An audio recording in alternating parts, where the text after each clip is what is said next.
আজকের গুরুত্বপূর্ণ আঞ্চলিক সংবাদে সবাইকে জানাই স্বাগত। আজ 13 জুলাই রবিবার।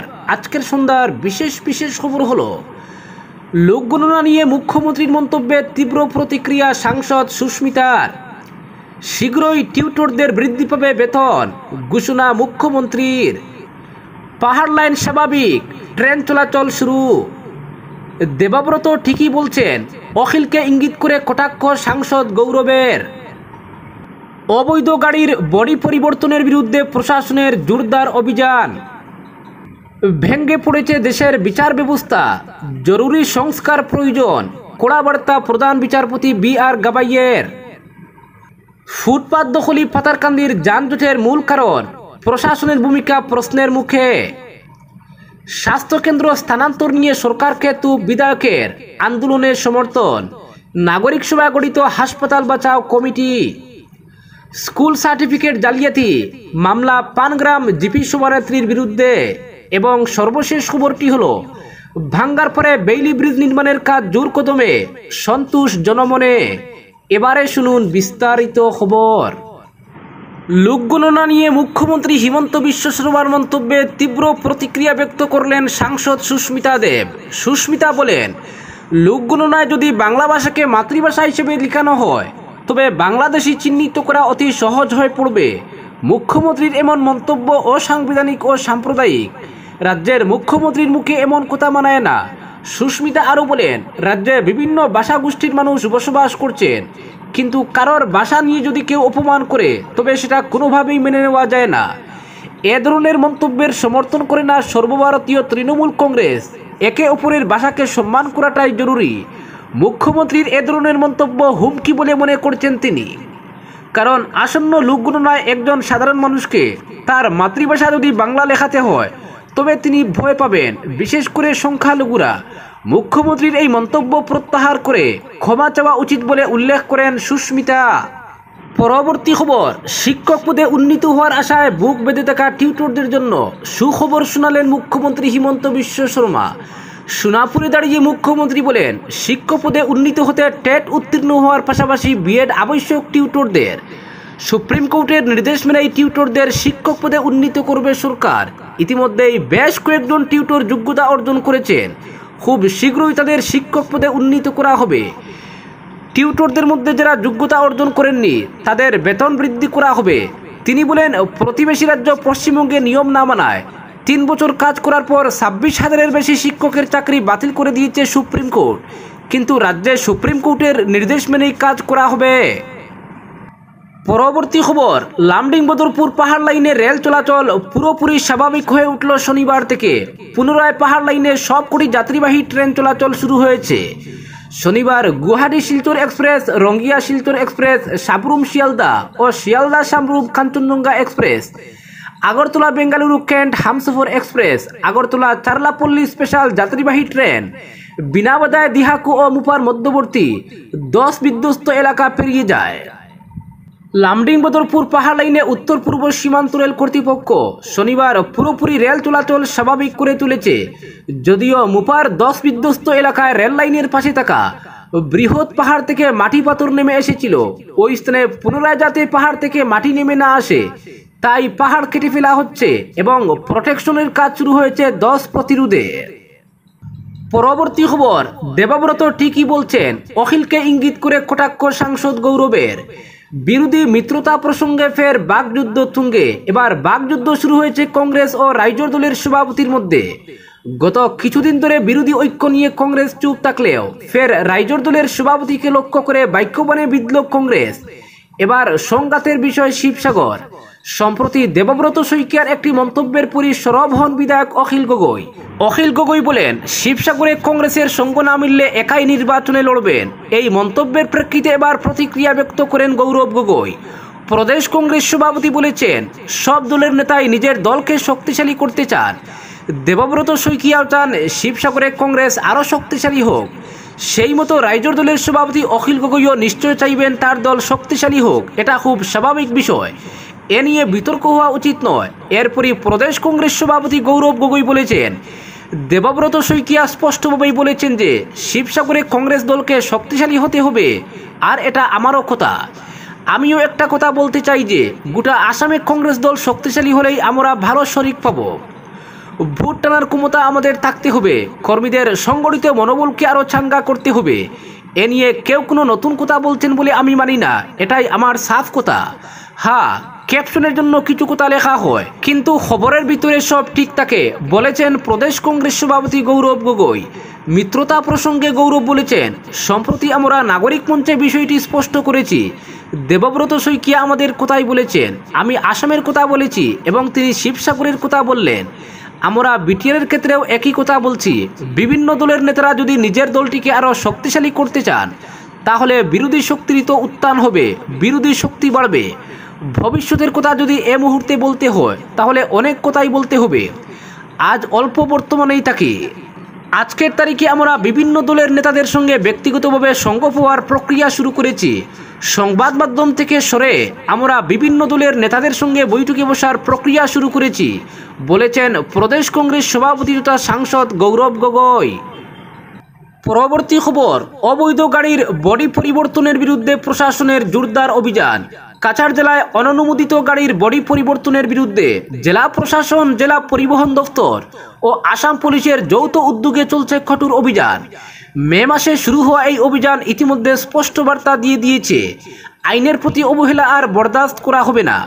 অভিযান সম্পর্কে কাছাড়ের জেলা শাসক মৃদুল যাদব স্পষ্টভাবে জানিয়েছেন, জনসুরক্ষাই তাদের সর্বোচ্চ অগ্রাধিকার।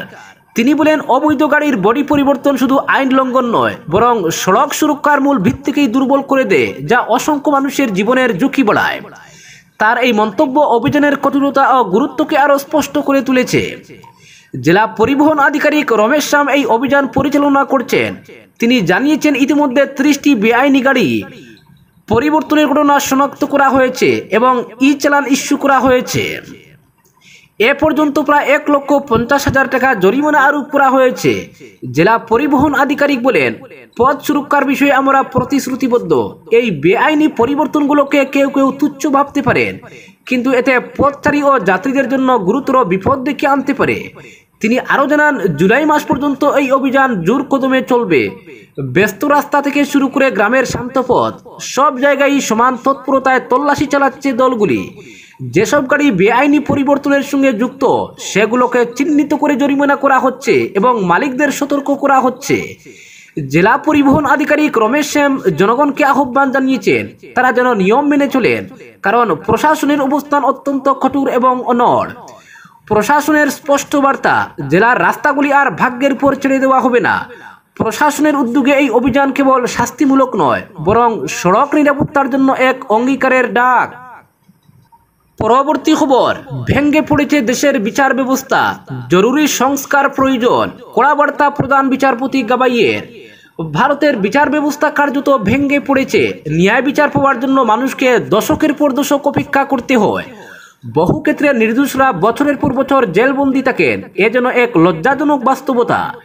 এই চিত্র সামনে এনে ভারতীয় বিচার ব্যবস্থার কড়া সমালোচনা করলেন দেশের প্রধান বিচারপতি BR গাবাই।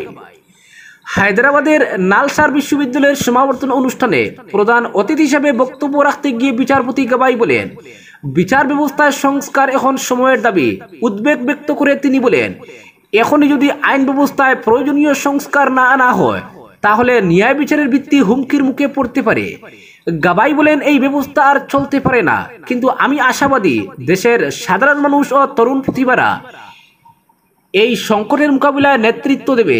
দেশের বিচার ব্যবস্থার দীর্ঘসূত্রিতা নিয়ে অসন্তোষ প্রকাশ করে বিচারপতি গাবাই বলেন, 21 শতকে দাঁড়িয়ে এমন দৃশ্য মেনে নেওয়া যায় না, যেখানে একজন মানুষ 10 বছর ধরে জেলে রয়েছেন আর শেষমেশ জানা যাচ্ছে তিনি নির্দোষ।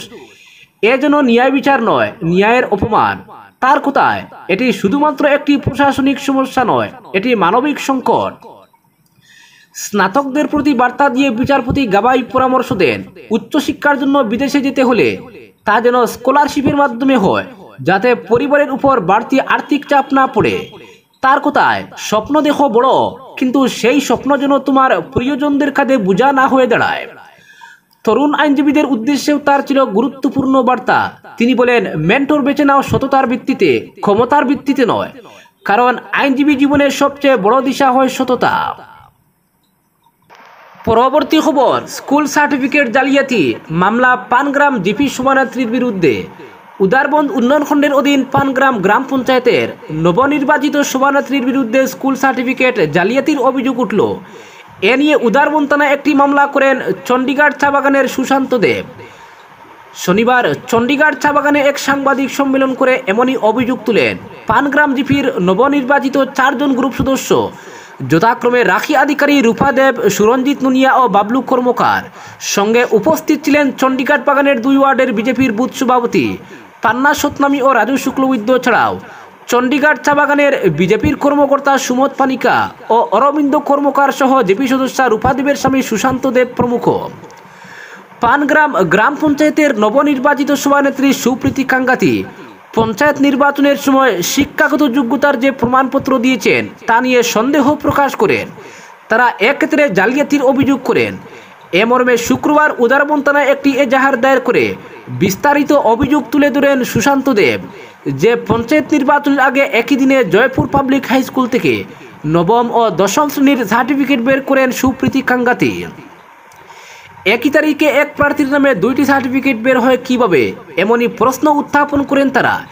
এ ব্যাপারে যথাযথ তদন্তক্রমে আইন অনুযায়ী ব্যবস্থা নেওয়ার আর্জি জানিয়েছেন তিনি। এ ব্যাপারে তিনি উদারবন্দ ব্লকের বিডিওর কাছে নালিশ জানাবেন বলেও জানিয়েছেন।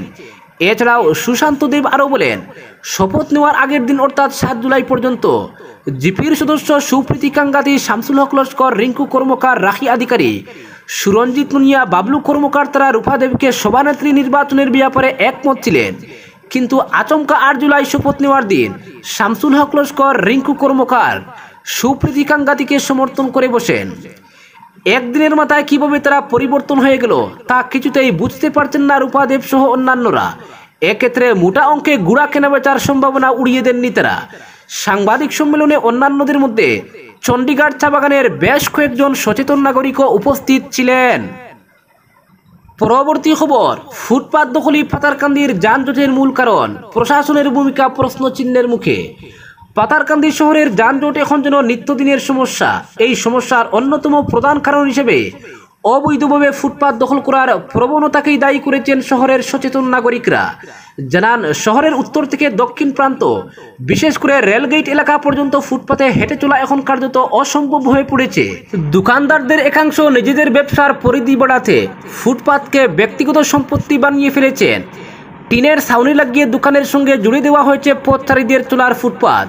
বিভিন্ন প্রসাধন সামগ্রী, জুতো, জামা কাপড় থেকে শুরু করে নানা পণ্যের ঠাসা এই অবৈধ দোকানগুলি আজ প্রায় পুরো শহরের ফুটপাত দখল করে রেখেছে।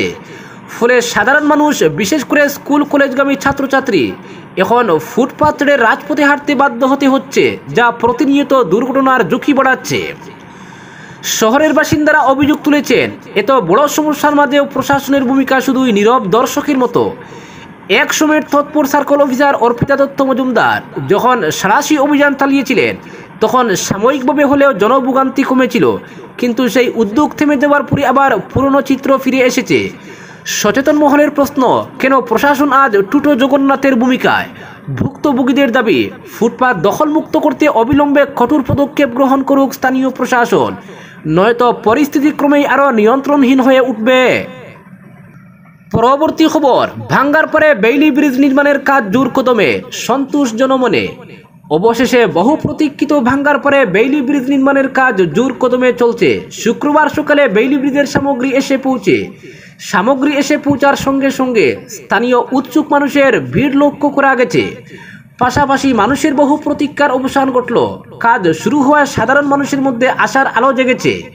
উল্লেখ্য, গত 17 জুন গভীর রাতে ওভারলোড 2টি গাড়ি একসঙ্গে উঠায় ভাঙ্গার পরের পাকা সেতু ভেঙে পড়েছিল। ফলে বৃহত্তর পশ্চিম শিলচর এলাকার কয়েক হাজার মানুষ এক প্রকার যোগাযোগ বিচ্ছিন্ন হয়ে পড়েছিলেন। এই ঘটনায় বরাক উপত্যকা সহ গোটা রাজ্যে রীতিমতো আলোড়ন সৃষ্টি হয়েছিল। ভাঙ্গা সেতু পরিদর্শনে এসেছিলেন রাজ্যের 2 মন্ত্রী কৌশিক রায় ও কৃষ্ণেন্দু পাল। শুক্রবার বহু প্রতীক্ষিত বেইলি ব্রিজের কাজ শুরু হওয়ায় জনমনে ব্যাপক সন্তোষ দেখা দিয়েছে। আজকের বিশেষ সংবাদ এখানেই সমাপ্ত।